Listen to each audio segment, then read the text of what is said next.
참부모님 말씀. 우리는 하나님의 섭리를 복귀 섭리라고 알고 있습니다. 복귀 섭리는 무엇이냐? 잃어버린 것을 회복하는 운동입니다. 잃어버린 것을 다시 찾는 일입니다. 지었던 사람이 말씀을 어기고 튕겨져 나갔으니 말씀을 통해 재창조하는 일입니다.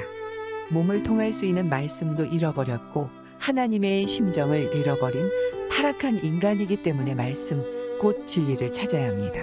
진리는 말씀이라고 하였습니다. 진리는 조직을 이끌어가는 원칙인 동시에 천륜의 근본입니다. 그러기에 세계는 지금까지 진리를 찾아 나왔습니다. 그런데 아직까지 참된 말씀이 나와 있지 않습니다. 참된 말씀이 없으니 참된 생명의 실체가 없습니다. 참된 생명의 실체가 없으니 참다운 우주, 참다운 하늘 땅이 나타나지 않았습니다. 하나님이 복귀 섭리 역사를 하는데 주먹구구로 하시지 않습니다. 복귀 섭리는 재창조의 역사여 다시 찾는 역사이기 때문에 원칙을 따라 하십니다. 창조 원칙을 따라 재창조의 역사를 해나오시는 것입니다. 아담 해와가 타락하여 자식을 잃어버렸기 때문에 창조 때 지어놓지 않은 것과 같은 입장에서 다시 지었다는 조건적인 입장을 찾아 세워야 합니다. 구원 섭리는 복귀 섭리입니다. 복귀 섭리는 재창조 섭리입니다. 재창조 섭리는 어떻게 되느냐? 하나님이 창조할 때에 무엇을 먼저 지었느냐? 천사 세계를 먼저 지었습니다. 그 다음엔 만물 세계를 지었습니다. 그 다음엔 아담 해와를 지었습니다. 이렇게 3단계를 거쳐온 것입니다. 이와 같은 3단계 원칙을 통해서 오늘날 역사도 발전해 나왔습니다. 이 전체 역사는 재창조 역사권 내에 있기 때문에 하나님이 지금까지 타락한 인류를 구원하는 데 있어서는 재창조 역사 형태의 과정을 거친다는 것입니다. 생각 나누기. 항상 육체적인 부상을 달고 사는 운동선수들은 재활훈련의 고통을 기억하고 있습니다. 심각한 부상을 당하면 의사들은 더 이상 걸을 수 없다, 운동은 더 이상 할 수 없다는 진단을 내리기도 합니다. 그러나 이런 진단을 받고 나서도 운동에 대한 희망을 버리지 않고 재활하는 선수들이 많습니다. 미국의 복서 비니 파시엔자는 복서로서 승승장구하던 시절 도로에서 마주오던 차와 정면 충돌해서 목뼈와 허리뼈가 부러지는 중상을 입었습니다. 의사는 그에게 더 이상 복서 생활을 할 수 없다고 하였지만 그의 의지를 꺾지는 못했습니다. 파시엔자는 재활에 도전하여 3개월 만에 다시 화려하게 링에 오릅니다. 그의 기적 같은 복서 인생을 담아 영화 브리드 포디스가 만들어지기도 했습니다. 피겨스케이팅의 예술적인 경지를 한 단계 높였다는 찬사를 받았던 김연아도 한때 부상으로 더 이상 걸을 수 없을지 모른다는 진단을 받았습니다. 그러나 끊임없는 재활을 통해 세계적인 피겨스케이터로서 활동할 수 있었습니다.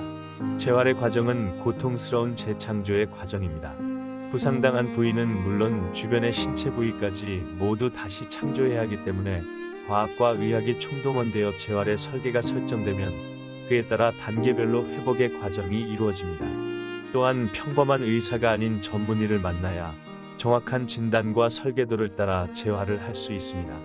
여기에는 두 가지의 작용이 일치되어야 합니다. 첫째는 재활 당사자의 의지입니다. 둘째는 전문의의 재활 설계도를 믿고 철저하게 하나 되어야 합니다. 이러한 과정과 단계를 이겨내면 부상 이전의 상태보다 더 좋은 컨디션을 가질 수도 있지만 이러한 과정과 단계를 이겨내지 못하면 운동은 물론 정상적인 일상생활도 불가능하게 될 수 있습니다. 그러나 재활의 고통은 상상 이상이어서 많은 사람들이 도전하지만 누구나 성공하는 것은 아닙니다. 미래를 알 수 없는 불안한 상황에서 참을 수 없는 고통을 극복하고 새로운 자신을 재창조한다는 마음으로 하루하루 새롭게 도전해서 이루어낸 성과이기에 재활에 성공한 선수들에게 사람들은 더 큰 박수를 보내는 것입니다. 인간은 타락하여 자신의 정체성과 인생의 목표를 알지 못하고 망가진 운동선수와 같습니다. 육신이 망가진 경우에는 과학과 기술을 동원하여 원래의 상태로 돌아갈 수 있는 방법을 눈으로 보며 그 과정을 측정할 수 있지만 영혼이 망가진 인간은 원래의 상태로 돌아갈 수 있는 방법과 과정을 알지 못한 채 방황과 고뇌만 거듭해왔습니다. 위의 운동선수의 예처럼 타락한 인간의 의지가 첫째로 필요하고 둘째는 타락한 사람들을 치료하는 전문의로 오신 참부모님의 처방의 설계도에 따라 철저히 하나가 되어야 가능성이 있는 것입니다. 이러한 인류를 구원하시기 위해 하늘 부모님께서는 인류 구원의 역사를 펼쳐 오셨습니다. 인류 구원의 길은 막연한 의지나 기적으로 이루어지는 것이 아니라 복귀 섭리의 원칙과 과정에 따라 한 단계 한 단계 재창조되는 과정입니다.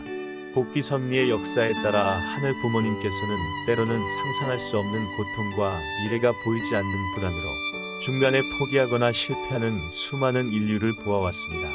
그러나 하늘 부모님은 결코 인류를 포기하지 않으시고 반드시 인류를 복귀하여 창조 이상에 맞는 인류로 재창조하시겠다는 꿈을 가지고 있습니다. 그리고 그 꿈을 실현하는 복귀 섭리의 설계에 따라 참부모님에 의한 섭리를 이끌어오고 계십니다. 하늘 부모님께서는 재창조 섭리의 심정과 설계를 아는 재림주님을 보내시어 복귀 섭리를 따라 인류가 구원받을 수 있도록 복귀 섭리의 길을 열어주고 계십니다.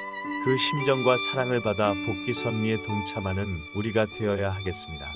묵상 질문 1. 복귀 섭리를 이끌어 오신 하늘 부모님과 참부모님의 설계는 무엇일까 생각해 봅시다.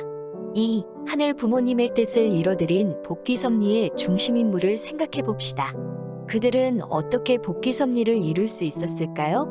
3. 이 시대의 하늘 부모님께서 우리에게 바라시는 복귀 섭리의 목표는 무엇일까요?